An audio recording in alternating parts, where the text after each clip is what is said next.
RTI ਦੇ ਤਹਿਤ ਮੁੱਖ ਮੰਤਰੀ ਦੇ ਹਵਾਈ ਸਫ਼ਰਾਂ ਦੀ ਜਾਣਕਾਰੀ ਤੋਂ ਮਨਾ ਕੀਤਾ ਜਾ ਰਿਹਾ ਹੈਗਾ। देखो जी ये जी सवाल ਜਿਹੜੇ ਨੇ ਇਹ ਲੋਕਾਂ ਦੇ ਸਵਾਲ ਨੇ।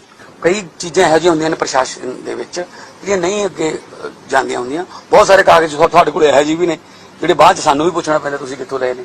तो इस करके ये सवाल मैं तो डर गई। मान साहब की एक छोटी सी वीडियो आपको सुनाई थी अभी, उसे रिपीट करके 2 बार चलाई मैंने, आपने भी सुनी होगी। मैं थोड़ा सा आपको बैकग्राउंड में लेकर के जाना चाहता हूँ। आपको याद होगा कि राफाल का मुद्दा हमारे देश में बड़ा गरमाया था, संसद में, सड़क पर, और उसके बाद में सुप्रीम कोर्ट में भी ये मसला गया। राइट, इस बात के लिए गया कि इसकी कीमत कितनी है, कीमत के साथ इसकी पूरी जानकारी मांगी गई थी कि कितने खरीद रहे हैं, किस तरह का खरीद रहे हैं, उसे सार्वजनिक क्यों नहीं कर रहे हैं।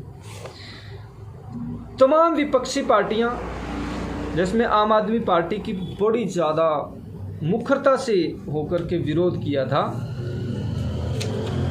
भगवंत मान साहब तब संसद में थे, सांसद थे, उन्होंने भी बड़ा कई बार इस बारे में बोला कि अगर कुछ छुपाने के लिए नहीं है तो बता क्यों नहीं रही है।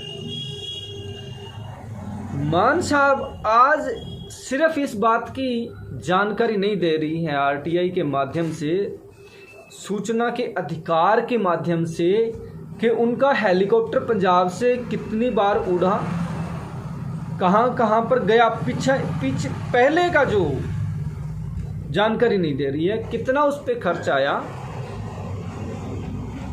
आरटीआई में जब ये मांगे गई चीज़ें तो उसे रिफ्यूज़ कर दिया गया कि कुछ चीज़ें प्रशासनिक कारणों से नहीं दी जा सकती। सुरक्षा की जो पहले पंजाब का हेलीकॉप्टर उड़ के कई जगहों पर गया है वो तो काम हो चुका है, उसके बारे में जानकारी, सुरक्षा का मुद्दा कैसे हो सकता है, एक बात। दूसरी बात, वो तो सिर्फ हेलीकॉप्टर की उड़ान के बारे में ही जानकारी मांगी थी ना, किस किस राज्यों में गया है, कितना उड़ा है, कितना उसमें तेल डला है, उसका खर्चा पंजाब ने किया है या दिल्ली की सरकार ने किया है या किसी भी और सरकार ने किया है। तो मान साहब ये बताने में असमर्थ हैं, जबकि राफाल पर इनको एक एक चीज़ चाहिए थी, और वो तो बिल्कुल सुरक्षा से जुड़ा हुआ मुद्दा है, क्योंकि उसके इक्विपमेंट जो हैं, उसके जो पार्ट्स हैं, उसके बारे में जानकारी सार्वजनिक नहीं की जा सकती कि किस तरह का खरीद रहे हैं, कैसे खरीद रहे हैं, क्योंकि ये जानकारी दूसरी कंट्रीज़ को भी पहुंच सकती है। और ये जहां तक मुझे जानकारी है, राफेल की खरीद में ये एग्रीमेंट हुआ था कि ये जो हम खरीद रहे हैं ये तकनीक आप दूसरे किसी देश को नहीं देंगे, ठीक है। तो इस लिहाज से वो मुद्दा फिर सुप्रीम कोर्ट गया, और सुप्रीम कोर्ट ने भी देखा, जो कि अब के जो महान जज जिनको कहते हैं, उन्होंने इस केस को देखा, और इस केस को देखने के बाद में उन्होंने तमाम विपक्षी पार्टियों की दलीलों को खारिज कर दिया, और उसमें कहा कि इसमें कुछ भी नहीं है। मान साहब आप तो एक छोटी सी आरटीआई से डर गए, और आपको चाहिए था राफेल की जानकारी सार्वजनिक हो जाए ताकि वो किसी दूसरे देशों के भी हाथ लग जाए, और फिर वो उस तरह का इक्विपमेंट बनवाएं या फिर वहाँ से खरीदें। पंजाब की एक और छोटी सी घटना थी। पंजाब की सरकार, पंजाब की पुलिस ओपन टेंडर में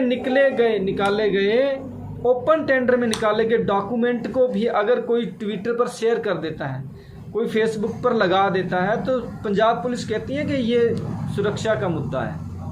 ओपन टेंडर में आपने एक 4 लाइनें लिखी कि हमें इस तरह का एक प्लेन लेना है 6 मंथ के लिए, अगले 6 मंथ के लिए, तो उसको किसी पत्रकार ने लगा दिया, और पंजाब पुलिस आ गई कि ये सुरक्षा से जुड़ा हुआ मुद्दा है, हालांकि हटा नहीं पाई उसको। तो ये करनी और कथनी में फ़र्क है, कितने बदल गए हैं भाई जी। कब भी आम आदमी पार्टी आरटीआई की कितनी समर्थक रही थी, लोकपाल की समर्थक रही थी, आज वही आरटीआई के कार्यकर्ता जो कभी इसके समर्थक हुआ करते थे, वो कहते हैं हमें तंग परेशान किया जा रहा है, हमें जानकारी नहीं दे रही है सरकार। मान साहब छोटी सी जानकारी है, देने में हर्ज क्या है। आपको वीडियो कैसी लगी हमें बताइएगा।